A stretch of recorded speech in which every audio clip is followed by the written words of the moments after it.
រឿងរូងងងឹតភាពទី1ប្រាសាទដ៏ធំមួយនៅ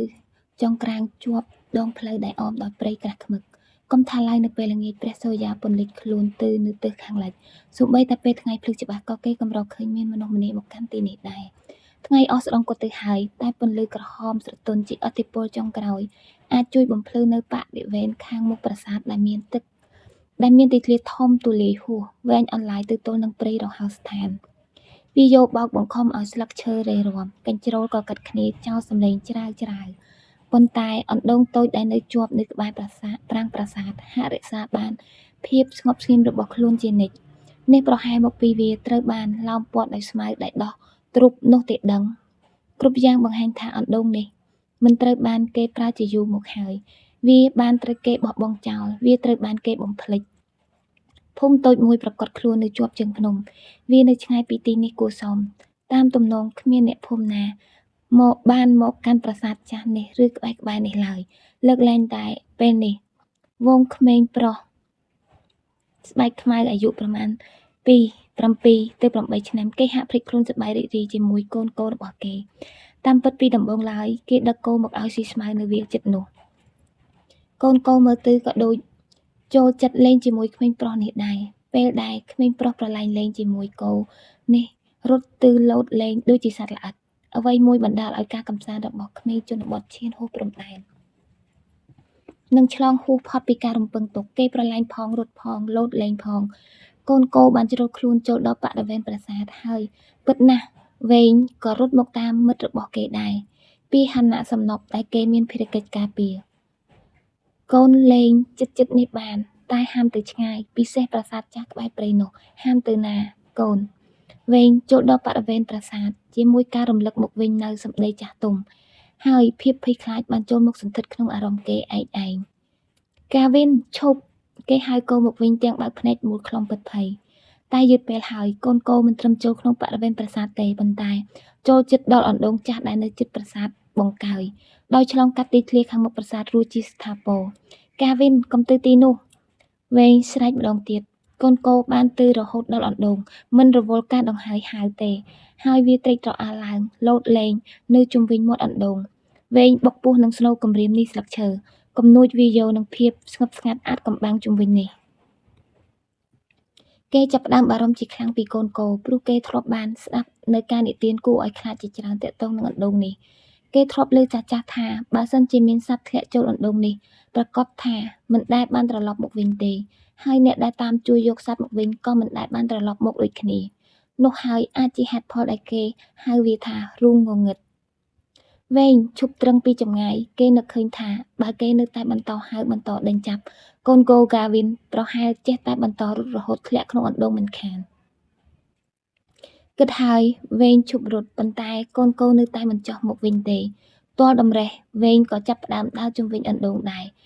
វែងពិតជាមិនដឹងថាត្រូវធ្វើយ៉ាងម៉េចទៀតក្រៅពីសម្លឹងមើលជុំវិញនោះដោយយកចិត្តទុកដាក់ហើយពាក្យនិទានអកុសលទាំងឡាយកំពុងរកគួនគេរហូតដល់គេពិបាកចិត្តអន្ទះសារ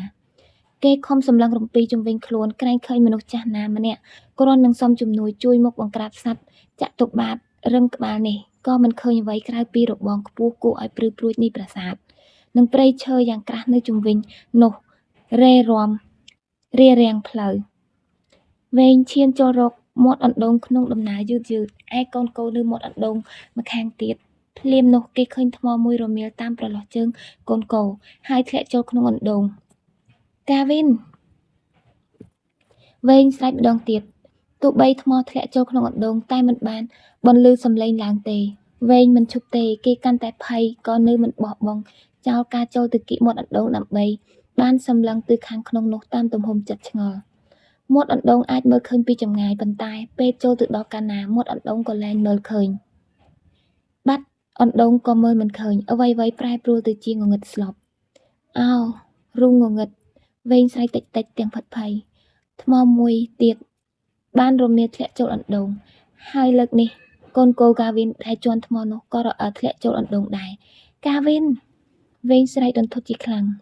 កូនគោធ្លាក់ចូលអណ្ដូងបាត់ស្រមោលសំបីសំឡេងលាន់មកវិញក៏មិនឮមួយចម្រៀង វែងភ័យស្លន់សម្លឹងទៅក្នុងអណ្ដូងក្រែងបានឃើញកូនកោរបស់គេទាំងយំស្រែកកាវិនអើយកាវិនវែងនៅមើលចោះមើលឡើងរងចាំទន្ទ្រានជើងជុំវិញនោះយ៉ាងយូររហូតទឹកភ្នែកគេស្ងួតអស់គេដឹងថាកាវិនជាទីស្រឡាញ់របស់គេនឹងមិនត្រឡប់មកវិញទេឯមេឃចាប់ផ្ដើមងងឹតបន្តិចម្ដងវែងក្រោកឈរសម្រាប់ចិត្តត្រឡប់ទៅផ្ទះវិញទាំងចិត្តអួលអាក់វែងដើរចេញមកប្រមាណ100ម៉ែត្រពីអណ្ដូងសម្លេងអ្វីមួយបានបញ្ឈប់ជំហានគេអារម្មណ៍តក់ស្លុតបានចូលក្នុងស្មារតីកុមារយើងគេចង់ដើរឲ្យកាន់តែលឿនតាមដែលអាចធ្វើបានដើម្បីចាក់ចេញឲ្យឆាប់ដល់ភូមិមុនថ្ងៃលិចតែភ្លាមនោះម៉សំឡេងនេះពិតជាមានឥទ្ធិពលឲ្យគេឈប់ដំណើរភ្លាមនោះគឺសំឡេងគេធ្លាប់ស្គាល់ធ្វើឲ្យគេត្រូវតែងាកក្រោយមើលពិតជាគួរឲ្យភ្ញាក់ផ្អើលការវិនជាទីស្រឡាញ់របស់គេត្រឡប់មកវិញហើយស្រែកម៉ពីក្រោយគេវែងសប្បាយចិត្តណាស់ទោះបីមិនដឹងថាកូនកោរបស់គេអាចត្រឡប់មកវិញដោយរបៀបណាក៏ដោយគេស្ទុះបកទៅរកកូនកោហើយអោបថើបវាខាងមុខផ្ទះថ្មដ៏ស្កឹមស្កៃនាពេលព្រឹកព្រលឹម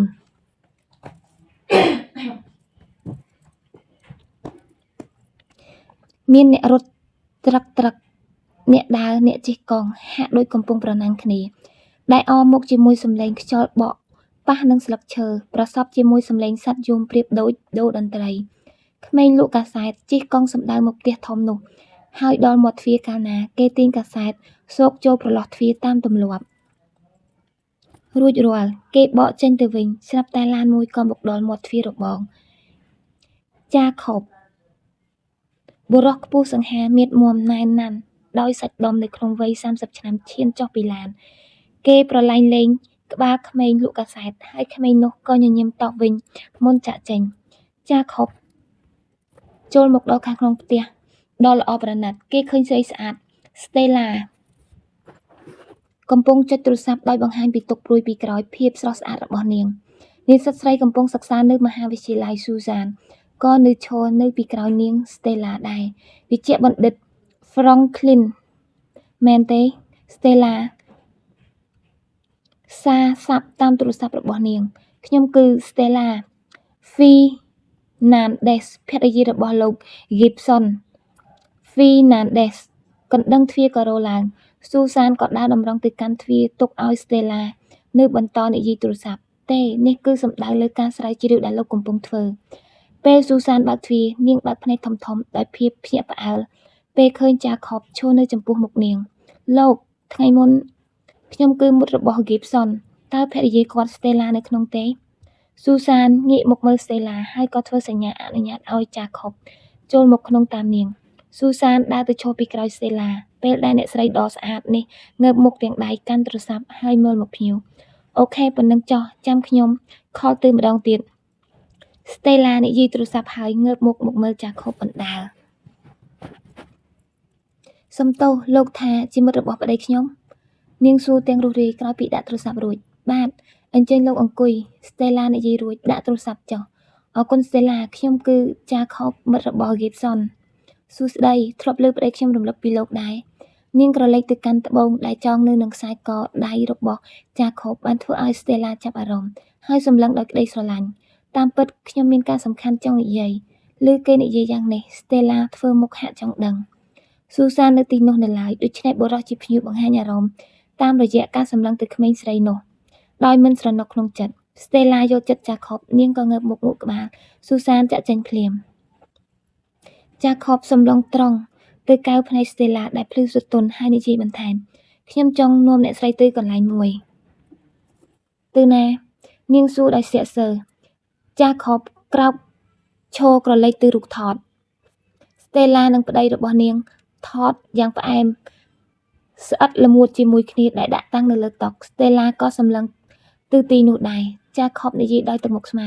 សូមអ្នកស្រីទុកចិត្តខ្ញុំដើម្បីប្តីអ្នកស្រីមិត្តរបស់ខ្ញុំបានទេនាងងាកមកមើលមុខគេដោយក្រសែភ្នែកបារម្ភនាងហាក់រកឃើញអ្វីមួយប្រកាសប្រជាក្នុងភ្នែកបុរសនេះទើបនាងដកដង្ហើមធំងក់ក្បាលយល់ព្រមយឺតរថយន្ត Jacob បោះពួរយ៉ាងលឿនតាមមហាវិថីដែលមានចរាចរណ៍មមាញឹក Stella ដ៏ស្រស់ស្អាតពិតជាមកតាមគេតែនាង ពេញដោយការភ័យបារម្ភម្ដងម្កាល Stella សម្លឹង Jacob ខណៈដែលគេសម្លឹងនាងវិញរឿងហេតុដែលទើបតែកាត់ឡើងថ្មីៗរំលឹកមកវិញក្នុងការចងចាំរបស់នាង Gibson ប្តីនាងដែលមានវ័យជិត30ឆ្នាំអង្គុយញ៉ាំអាហារពេលព្រឹកនៅតុញ៉ាំអាហារបណ្ដើរដៃម្ខាងកាន់សៀវភៅហើយ Stella មិនរំខានគេទេព្រោះនាងដឹងពីទម្លាប់អានសៀវភៅពេលញ៉ាំអាហារពេលព្រឹករបស់គេនៅចុងតុម្ខាងទៀត Susan កំពុងសេចក្ដីគិតទោះបីជាកំពុងញ៉ាំអាហារពេលព្រឹកក៏ដោយពេលកំពុងអាន Gibson ស្រាប់តែងាកមើល Susan ជាមួយសំណួរនៅសាលាយ៉ាងម៉េចហើយ Susan ភ្ញាក់ព្រឹកហាក់ដូចជាសំណួរគេបញ្ចប់ការអណ្ដែតអណ្ដូងរបស់ស្រីតូចនាងមិនដឹងធ្វើយ៉ាងម៉េចទើបលាក់កំបាំងអារម្មណ៍ពិតបានកប់ពមអាហារពេញមាត់ហើយខំលេបចូលយ៉ាងលំបាកក្រេបទឹកបន្តិចក្រោមពន្លឺភ្នែកបងទាំងពីរទើបនាងឆ្លើយដាច់អូល្អខ្ញុំមានន័យថាមិនអីទេ Stella សម្លឹងមើល Susan បែបឆ្ងល់គាត់សួរពីការរៀនមិនមែនសួរពីអាហារពេលព្រឹកទេ Susan ដឹងថា Stella និយាយលេងផ្ចាញ់នាងដើម្បីសើចនាងក៏តបវិញលេងដូចគ្នាគឺទាំងអាហារពេលព្រឹករបស់ខ្ញុំទាំងការរៀន Susan ព្យាយាមនិយាយសំឡេងធម្មតាធ្វើមុខហីតែ Stella មិនឈប់ញាស់ទេទាំងស្នេហា Susan ខ្លាច Gibson ចាប់អារម្មណ៍លើនាងប៉ុន្តែគេហាក់នៅជាប់ចិត្តនឹងសៀវភៅរបស់គេនៅឡើយ Susan សម្លឹង Stella ដោយបើកភ្នែកធំៗនាងធ្វើជាខឹងហើយនិយាយមាត់នៅឲ្យស្ងៀមមួយថ្ងៃបានអត់ Stella បូនមាត់ទៅក្រៅផ្ទះហើយលើកដៃបិទត្រចៀកធ្វើឲ្យ Susan ក្រឡេកទៅតាមបង្អួចឃើញ Daniel មិត្តរបស់នាងកំពុងនៅឈរចាំជាស្រេចឯមាត់ទ្វាររបងគេពិតជាកំពុងសម្លឹងមុខនាងតាមបង្អួចដែរពេលឃើញនាងមើលទៅគេក៏ឈប់ចុចស៊ីផ្លេម៉ូតូដល់ថ្លុងនោះ Susan ទាញសៀវភៅទាំងរីករាយហើយរត់សម្ដៅទ្វារ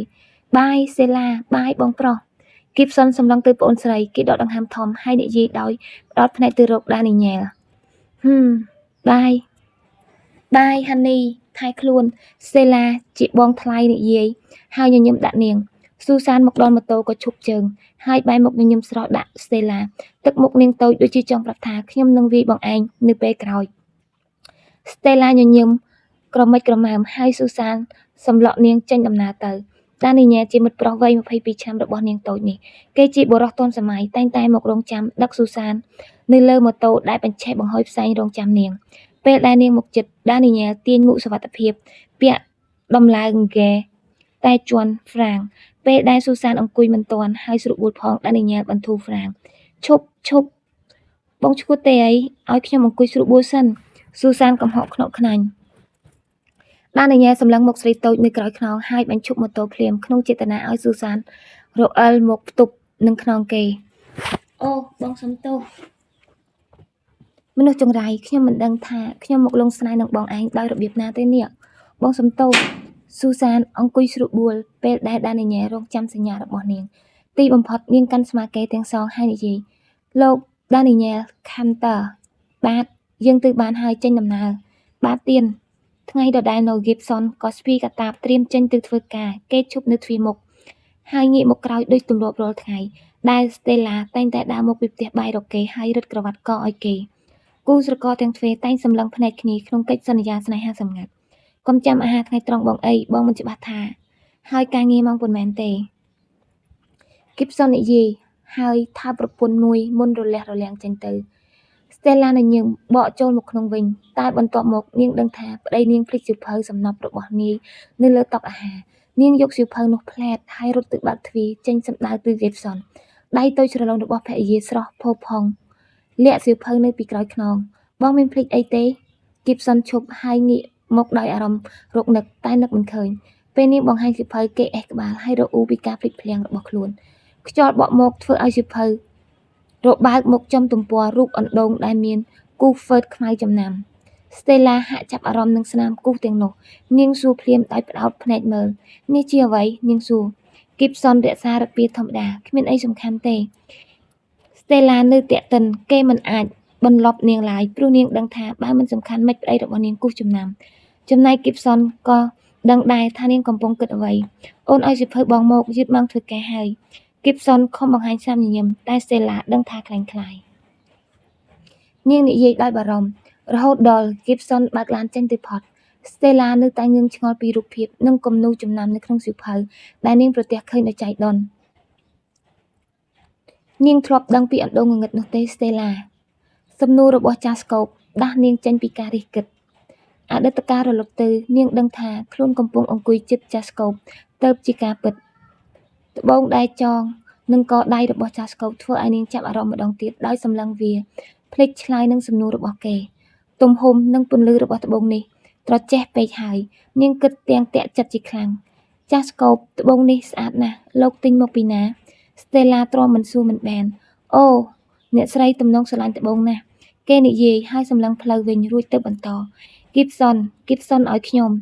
Stella ជ្រួញចិញ្ចើមហើយបណ្ដានាងត្រឡប់ទៅនឹកឃើញដល់អតីតកាលសាជាថ្មីនាងដល់ថ្ងៃមួយនោះ Gibson ជាប្តីកំពុងបើកឡានតាមផ្លូវដែលអមដោយវាលស្រែគេហាក់ជាប់ចិត្តនឹងទិដ្ឋភាពជនបទដោយសម្លឹងមើលវាលបៃតងជុំវិញខ្លួនខណៈកំពុងបើកបរបន្តិចក្រោយមកឡានបើកកាត់តាមកសិដ្ឋានចិញ្ចឹមសត្វព្រៃមួយប្រាសាទចាស់មួយរំលេចចេញមកដែរពីក្នុងនោះ Gibson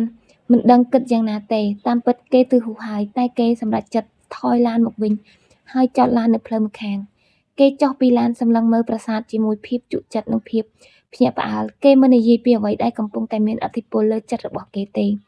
ប៉ុន្តែគេចាប់ផ្ដើមដើរចូលទិសប្រាសាទយឺតដូចជាមាននរណាម្នាក់កំពុងបង្ខំឲ្យគេធ្វើដំណើរទៅអណ្ដូងថ្មខ្មៅមួយនៅចំហៀងប្រាសាទហើយតម្រៀបតម្រឹមដោយកម្រាលថ្មខ្មៅជាខឿនជុំវិញអណ្ដូងផងនេះពិតមែនវាប្រកាសជាអណ្ដូងតែមួយដូចក្នុងសៀវភៅនោះ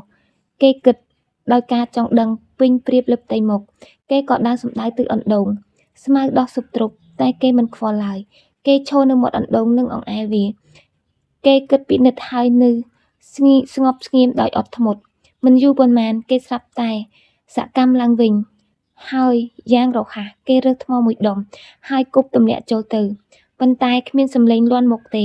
គេបើកភ្នែកធំសម្លឹងទៅក្រោមម្ដងទៀតតើវាជ្រៅប៉ុណ្ណាទៅព្រះអើយលើកនេះគេសម្លឹងដោយប្រុងប្រយ័ត្ននៅខាងក្នុងគ្មានទឹកហើយក៏មើល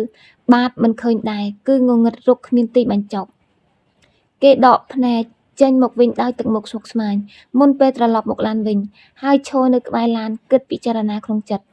ពេលគេឈប់សញ្ជឹងគិតគេមើលនៅជុំវិញនោះរហូតសម្គាល់ឃើញកូនភូមិតូចមួយនៅជាប់ជើងភ្នំតែយ៉ាងណាក៏ដោយជាភាវរៈធម្មតាដែលគេហាក់មានអារម្មណ៍ប្រសើរឡើងពេលដឹងថាមានមនុស្សម្នារស់នៅក្បែរនេះទីបំផុត Gibson បើកឡានចេញទៅគេចាក់ចេញបានឆ្ងាយបន្តិចហើយទៅក្រុមក្មេងៗដែលពួននៅក្រោយដើមឈើចេញមកមាន Simon, Ryan, Malcolm និង Abraham ចេញមកគាត់ទៅបាត់ហើយ Abraham និយាយគាត់ជាអ្នកណា Simon ក្មេងជាងគេនៅក្នុងក្រុមសួរពួកគេនិយាយផងដើរសម្ដៅប្រាសាទនោះផងខ្ញុំមិនដឹងទេប្រហែលជាអ្នកមកលេងប្រាសាទ Malcolm និយាយហេម៉ែខ្ញុំប្រាប់ថាកុំឲ្យមកទីនេះ Simon និយាយរំលឹកអ្នកផ្សេងទៀតចាស់អញ្ចឹងហើយគាត់ពូកែខ្លាចណាស់ Abraham ទះខ្នងគេបន្តិចហើយនិយាយដោយមិនខ្វល់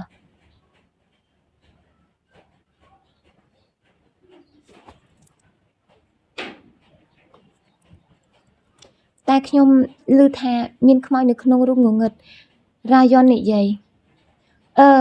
យើងមិនបាច់ទៅកន្លែងនោះលេងម្ដុំនេះបានហើយMalcolm និយាយលួង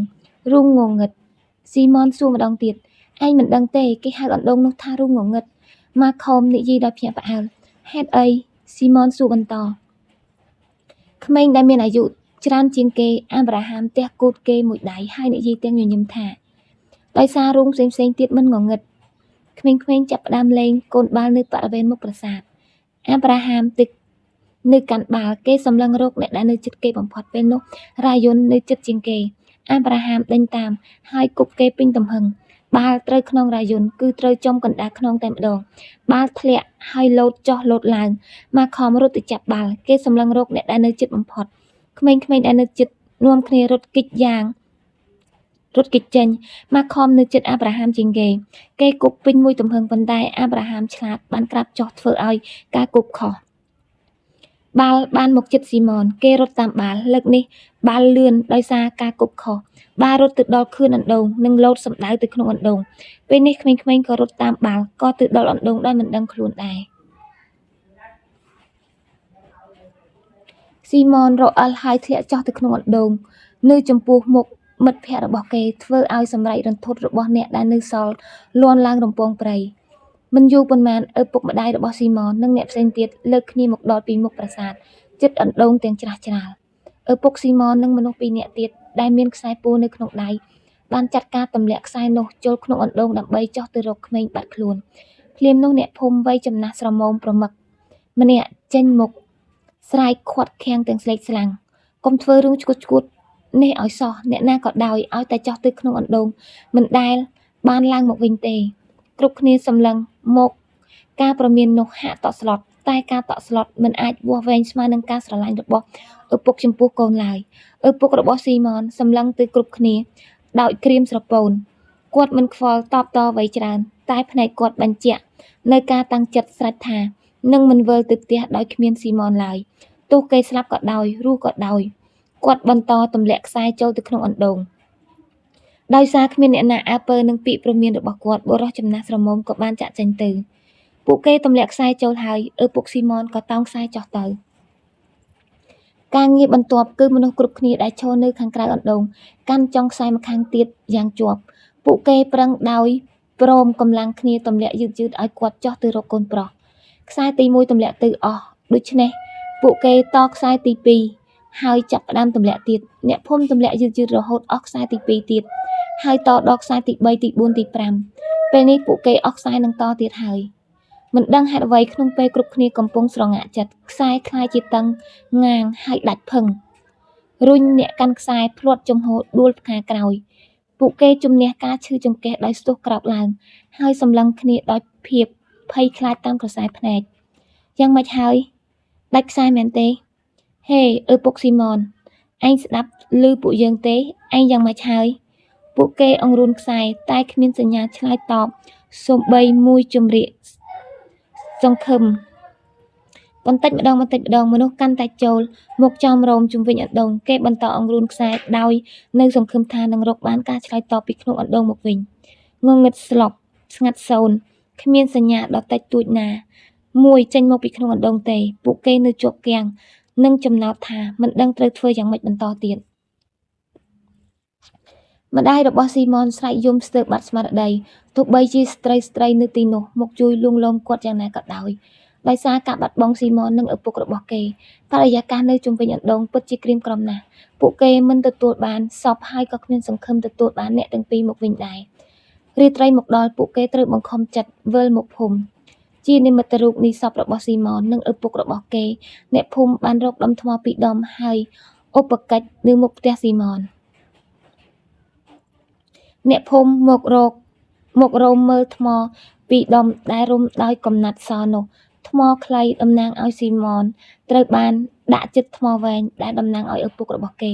ប្រុស4នាក់ចេញមកពីវងមនុស្សលើកថ្មឡើងនិងលីលើស្មាដូចជាកំពុងលីសពដង្ហែក្រោមការស្រែកយំរំពងគេសែងថ្មនៅលើស្មាដើរសំដៅទៅព្រៃដោយមានម្ដាយស៊ីម៉ននិងវងមនុស្សដើរតាម